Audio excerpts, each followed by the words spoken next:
성도님들 안녕하세요. 벌써 저희들이 함께 예배를 드리지 못한 지가 6주가 됐습니다.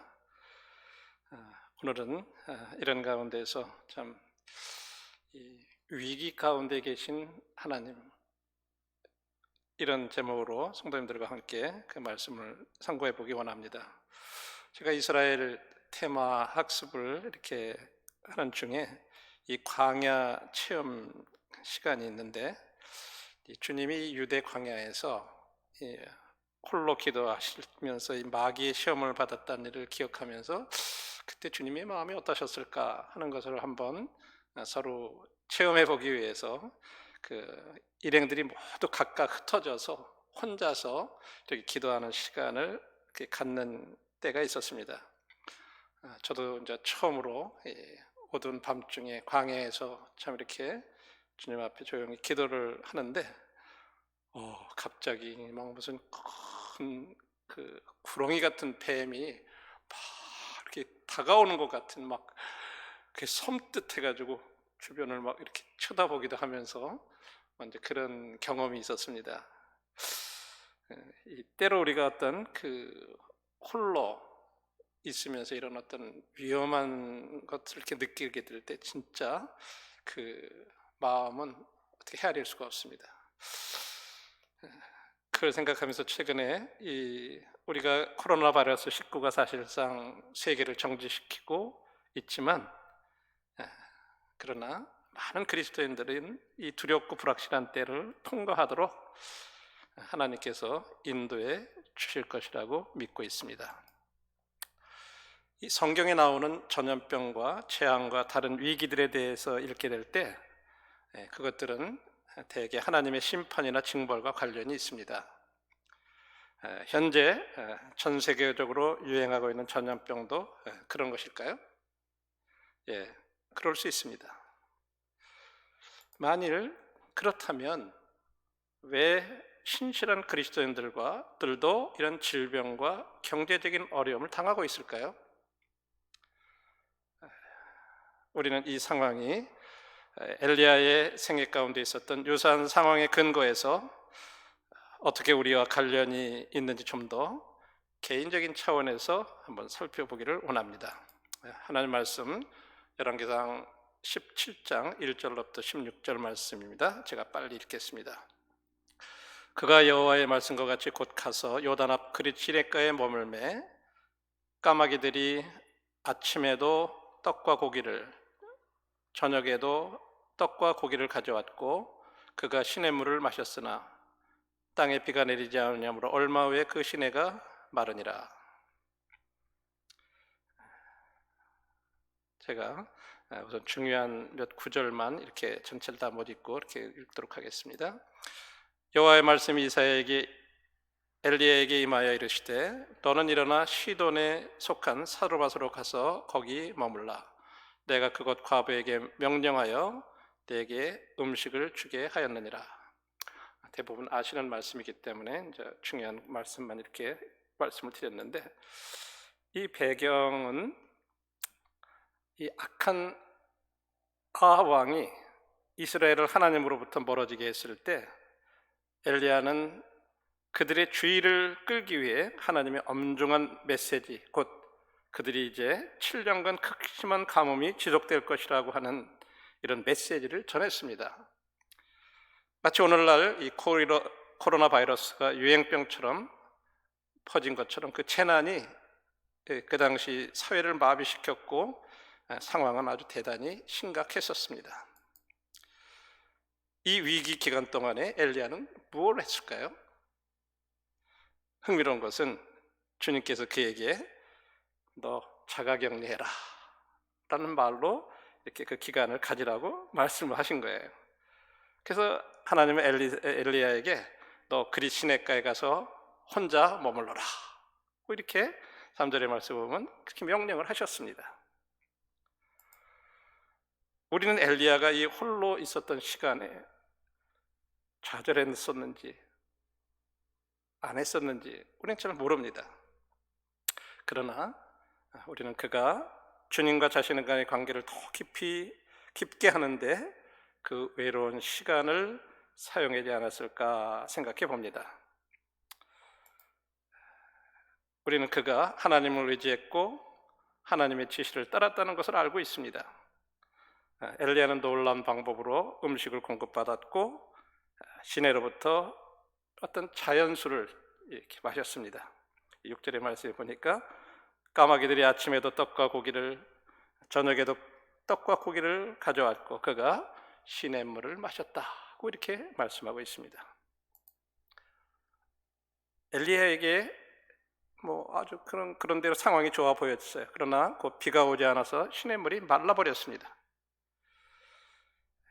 주님은 이스라엘의 죄를 다루기 위해서 비를 내리시지 않으셨지만 엘리야도 또한 고통을 당해야만 했습니다. 왜 주님은 신실한 종에게 이런 일들이 일어나는 것을 허락하셨을까요? 때로 하나님께서 다른 사람들을 다루실 때 우리의 삶도 또한 영향을 받습니다. 하나님은 하나님을 떠난 사람들에게 주의를 환기시키기 위해서 역경이나 어떤 재앙을 허락하실 수 있습니다. 그러나 믿는 사람들도 그들과 더불어서 고난을 당할 수 있다고 하는 것입니다.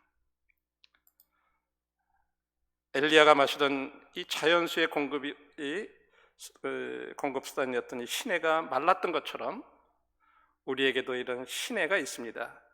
우리의 직장, 우리의 건강, 우리의 친구, 우리의 오락 활동들이 지금 코로나19 유행병에 의해서 지금 영향을 받고 있습니다. 왜 하나님께서 이러한 일들이 우리에게 일어나도록 허락하셨을까? 우리 그 몇 가지 가능한 이유들을 한번 생각해 보겠습니다. 그러나 이유가 중요한 것이 아니라 우리들이 이러한 일들에 대해서 어떻게 반응하냐 하는 것이 참 중요한 것입니다.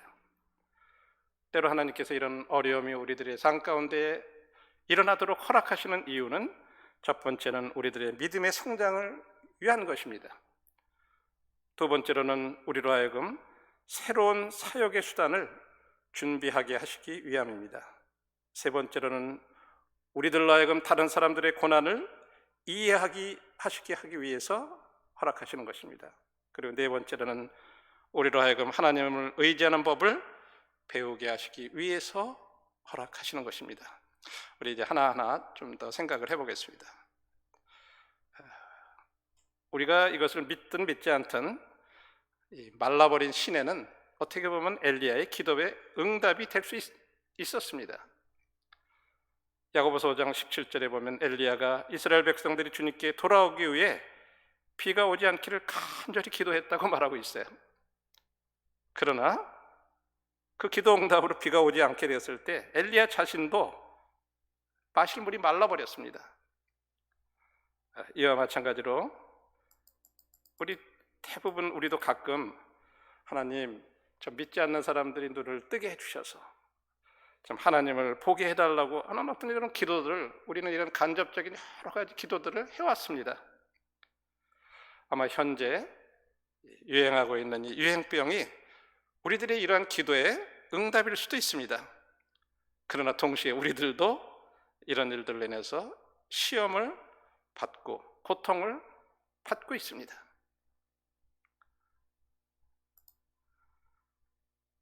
역경을 통과하는 것이 우리 인생의 최악의 상태처럼 보일 수 있습니다. 그러나 하나님은 그 시간을 이용해서 우리로 하여금 더 하나님을 의지하게 하십니다. 시련은 우리들의 믿음을 강하게 해줍니다. 야고보서 1장 2절 3절에 보시면 야고보는 이렇게 말하고 있습니다. 내 형제들아, 너희가 여러 가지 시험을 당하거든 온전히 기쁘게 여기라. 이는 너의 믿음의 시련이 인내를 만들어내는 줄 너희가 알미니라.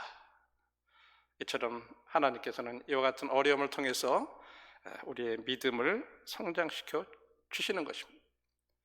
두 번째로는 하나님은 어떤 변화에 대해서 우리를 준비시키기 위해 때로는 마른 시내를 이용하시는 것입니다.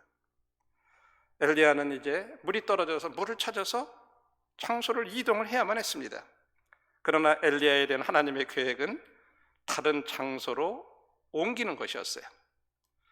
그래서 그는 이방 도시인 사렙다로 옮겨간 것입니다. 사실 이 지역은 그리 시내가보다 더 힘든 그런 지역이었어요. 엘리야는 가난한 이방 여인의 형편없는 집에 거해야 했어요. 또 우리가 아는 한 그 근처에 어떤 교제를 나눌 만한, 사귐을 나눌 만한 어떤 믿는 사람도 없었습니다. 성경에 보면 그는 그곳에서 많은 날을 머물러야 했다고 말하고 있습니다. 성도님들이 오늘 요즘 성도님들과 교제를 못하시고 고립돼서 혼자 여러 날을 지금 6주 이상을 이렇게 계신 분들도 계실 것입니다.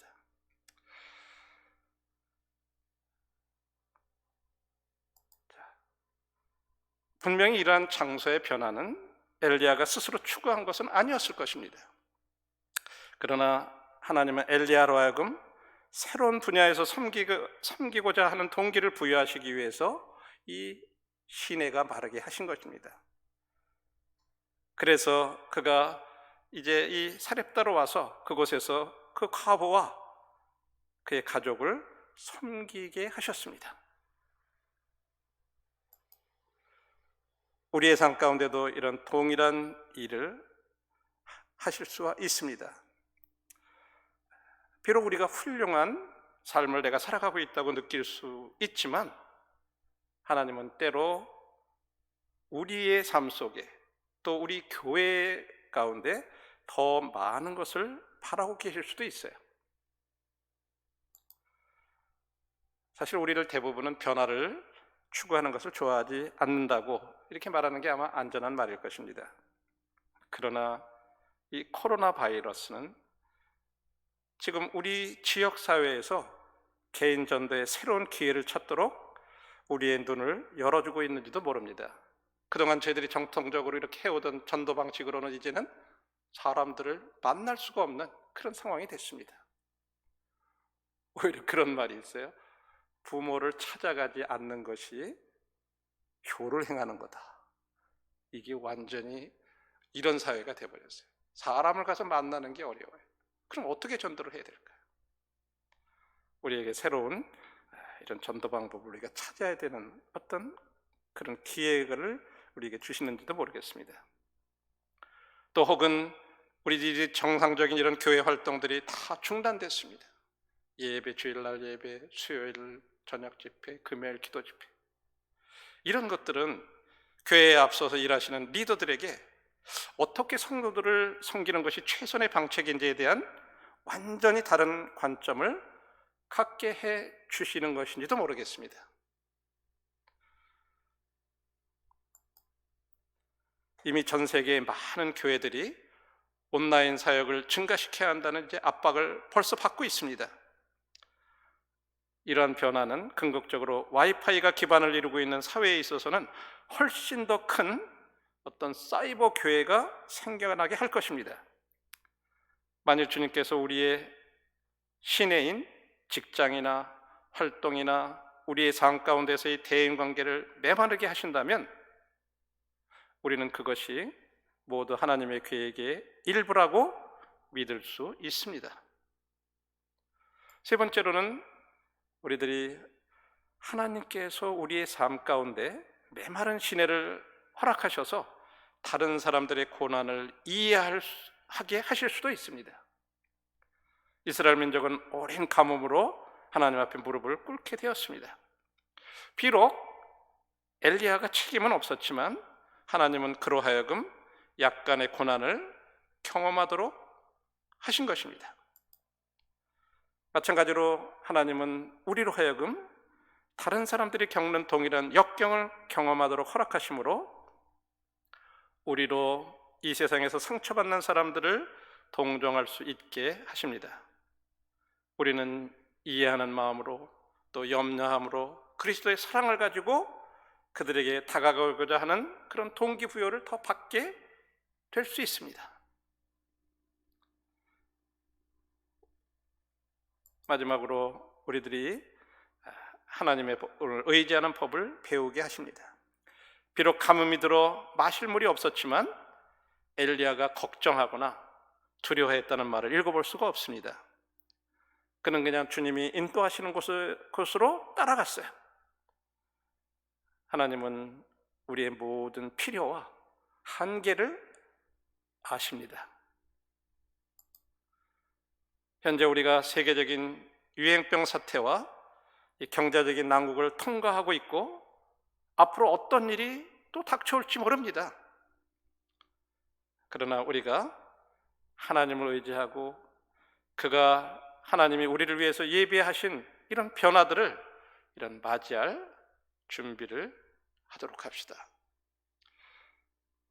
이제 하나님께서 우리에게 홀로 있게 하실 때 엘리야가 그 홀로 있는 기간에 더 하나님과 깊은 교제를 이렇게 가져서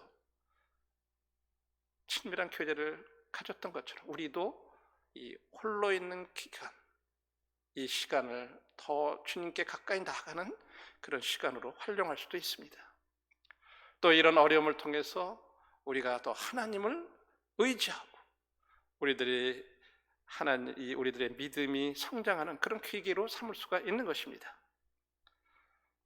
결론의 말씀을 드리면 시편 34편 19절에 의인은 고난이 많으나 여호와께서 그의 모든 고난에서 건지신다고 약속하고 있습니다. 내가 왜 하나님을 믿는데 이런 고난이 많아? 우리는 그렇게 생각할 수 있어요. 그러나 성경은요, 의인에게는 고난이 없다 이렇게 말씀하시잖아요. 의인에게는 고난이 많다 이렇게 말씀하고 있어요. 우리가 경건하게 살고자 하면 핍박을 받으리라고도 말씀하셨어요. 우리들에게 지금 이런 어려움이 있다고 하는 것으로 낙망할 것이 아니라 하나님께서 중요한 것은 그러한 모든 그의 고난, 저의 성도님들의 그런 모든 고난에서 이제 건져 주시겠다고 말씀하고 있습니다. 우리 이런 여러 가지 지금 참 함께 할 수 없는, 함께 예배드리지 못하고 하나님의 말씀을 대면해서 서로 이렇게 나눌 수 없는 이런 여러 가지 어려운 상황이 있지만 하나님께서는 반드시 이것을 통과하게 하셔서 우리들 하여금 그동안에 우리가 누렸던 이런 귀중한 시간들에 대한 가치를 이렇게 깨닫게 하시고 아마 더 우리들 하여금 이제 사모하게 하시고 더 잘 모일 수 있게 하시고 여러 가지 저희들을 교훈해 주실 것입니다. 우리 다시 한번 시편 34편 19절의 말씀을 생각해 보면서 마치도록 하겠습니다. 의인은 고난이 많으나 여호와께서 그의 모든 고난에서 건지시는도다. 성도님들 한 주간 또 평안하시기를 바랍니다. 감사합니다.